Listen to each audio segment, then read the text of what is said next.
আসসালামু আলাইকুম। ওয়ালাইকুম আসসালাম। আপনি কেমন আছেন? আলহামদুলিল্লাহ ভালো আছি। আপনি কেমন আছেন? আলহামদুলিল্লাহ। আপনার হাতে এটি কি আম্মু? এটি একটি তিন কোণা আকৃতি। এটি কেন তিন কোণা আকৃতি? এখানে তিনটি কোণা আছে। এজন্য এটি তিন কোণা আকৃতি। মাশাআল্লাহ, খুব ভালো। আসসালামু আলাইকুম। ওয়ালাইকুম আসসালাম। আপনি কেমন আছেন? আলহামদুলিল্লাহ। আপনি কেমন আছেন? আলহামদুলিল্লাহ। আপনার হাতে এটি কি দেখতে পাচ্ছি? এটি একটি গোল আকৃতি। মাশাআল্লাহ, খুব ভালো। এটি কেন গোলাকৃতি? এখানে কোনো কোণা নাই। এখানে কোনো কোণা নাই, এজন্য এটি গোলাকৃতি। মাশাআল্লাহ, খুব ভালো।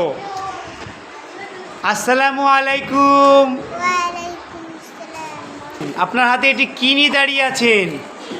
এটি একটি চার কোণা আকৃতি। আসসালামু আলাইকুম। ওয়ালাইকুম আসসালাম। আপনি কেমন আছেন? আলহামদুলিল্লাহ। আপনি কেমন আছেন? আলহামদুলিল্লাহ। আপনি কি নিয়ে দাঁড়িয়ে আছেন? কি নিয়ে দাঁড়িয়ে আছেন? এটি একটি চার কোণা আকৃতি। এটাকে কেন চার কোণা আকৃতি বলি আমরা? এক কোণা, দুই কোণা, তিন কোণা, চার কোণা। এখানে কয়টি কোণা আছে? চার কোণা। এজন্য আমরা এটিকে কি বলি? চার কোণা আকৃতি।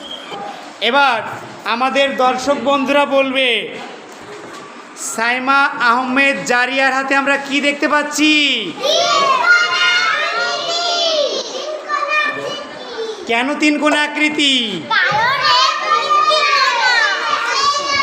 কারণ এর তিনটি কোণা আছে, তাই না?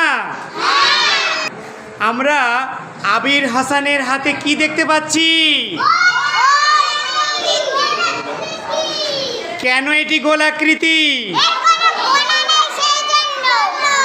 এটির কোনো কোণা নেই, সেই জন্য এটি একটি। আমরা এখন রহমতুল্লাহর হাতে কি দেখতে পাচ্ছি? মাশাআল্লাহ, নামিয়ে ফেলুন।